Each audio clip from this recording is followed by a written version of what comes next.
So let me start first with what went down last night in Dallas, because there are almost no words, really, to accurately describe the insanity that went down in Dallas last night. However, since it is my job to use my words to describe what went down in Dallas last night, I'm going to do my best. Let me start right here. That was, simply put, one of the most unique and incredible and brutal yet fascinating regular season games pretty much in NBA history. An entire arena, an entire fan base showing up to support the guy on the other team and to boo the hell out of their own franchise's decision makers. That's unique. That's rare. That's pretty much unheard of. And it all went down while the entire planet watched. And it's always been apparent how much of a disaster this trade is, but it was never more so than it was last night. It was already a disaster for the Mavericks before they even tipped off. Then they popped on that tribute video, and then Luka completely lost it. And that tribute video is always going to be a bit awkward, right? And by a bit awkward, I mean awkward as hell, right? A tribute video. For what? For a guy that you traded away for damaged goods and then slandered on the way out the door and then after in the ensuing days, and continued to ring the loudest, most obnoxious, fat alarm of all time. You want to honor that guy. Seems a little disingenuous to honor a guy that you traded away, stabbed in the back, who never wanted to leave, and then continue to call him fat and lazy.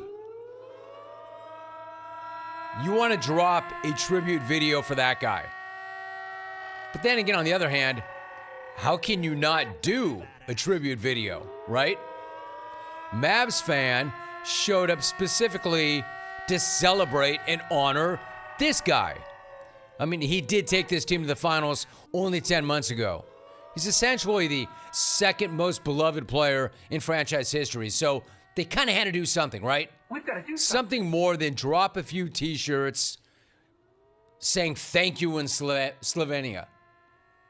It's just that something could not have wound up being a worse look for the Mavs franchise than this. Look at the poor guy. He's watching the video. He clearly has not gotten over the heartbreak of them stabbing him in the back. He can't even watch it. He can barely even look at it. Look at him. He's crying, reaching for a towel the second the thing rolls, if you're watching on the feed. Look at Alvin. Look at the raw emotion, the vulnerability, him letting us in, the pain, all those things that they teach athletes from day one never to exhibit. He's letting it all out. That's not the dude you think you know. That's not the dude who's constantly whining at the referees and talking junk to everybody. No, man, he's real. He's vulnerable. He's hurting.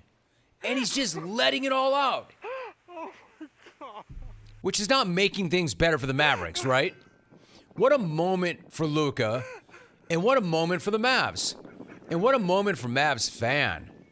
Imagine how many other Mavs fans were bawling their eyes out through that tribute video, both inside of that building and around the world. If there was any doubt, not that there was, but if there was any doubt that this dude never, ever wanted to leave. Alvin, thank you. You're kind of going against my point here. You're mocking me as I'm trying to be real. If there was any doubt that this guy never, ever wanted to leave, any at all, that doubt was erased during that video. Pretty clear he was never going to leave. Pretty clear that he was legitimately wounded and completely devastated and heartbroken that they did him the way they did him, and that he truly loved Dallas, and that he truly felt that Dallas was his home. And that's what makes what happened next even more brutal. Because what does that stud from the second floor do after that incredibly emotional, gut-wrenching, heartbreaking moment? He clicks right into killer mode and immediately starts bludgeoning his old teammates. I mean, this dude was still wiping tears off his face while he's out there lighting up the scoreboard and dominating the game. 31. 31. It's Tourette's, sorry. The jungle Tourette's. 31. 31 in the first half. 45 for the game. And the dagger shot at the very end. And the incredible thing is, Mavs fan not only was here for it, Mavs fan loved every second of it. Mavs fan would not have had that any other way. Mavs fan could not have been happier that Luka was wrecking the Mavs. Luka, and what a stat this is, Luka just became the first player not named Wilt the Stilt to score 45, 4, and against the same team in the same season. And believe me, nobody was happier about that than Mavs fan. Mavs fan was happier about that than Luka. So Luka puts up 31 in the first half. But don't worry. You know, Street Clothes was ready to pick up his dude Nico. And his dude Nico needed somebody to pick him up. So why not be the guy that he traded Luka for? AD, what's good, baby? AD was ready. AD was ready to pick up his dude Nico and his teammates and the entire city of Dallas and match Luka's performance. Am I right, AD? Sure he wasn't. The hell he was. Come on. AD was going to make it right. AD was going to pick Nico up. The hell he was. Luka had 31 at halftime. AD had 4.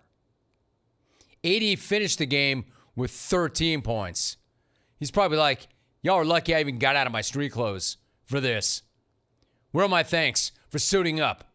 What, you want me to play well too? You want me to match that guy shot for shot? I'm not the one who traded that guy for me. I'm not the one who traded that guy for me. Psst, please. Please. This trade involving me has got nothing to do with me. Stop looking at me. I didn't ask for this. I didn't sign up for this. I'm not the one who traded that guy for me. It's one of the crazy things about the entire situation. AD. Yeah, and I understand. He was hurt. They wanted to shut him down, and he fought gallantly to stay in the season. But AD was the one who looked like the half-assed, half-motivated, non-focused dude that the Mavs tried to make Luka out to be.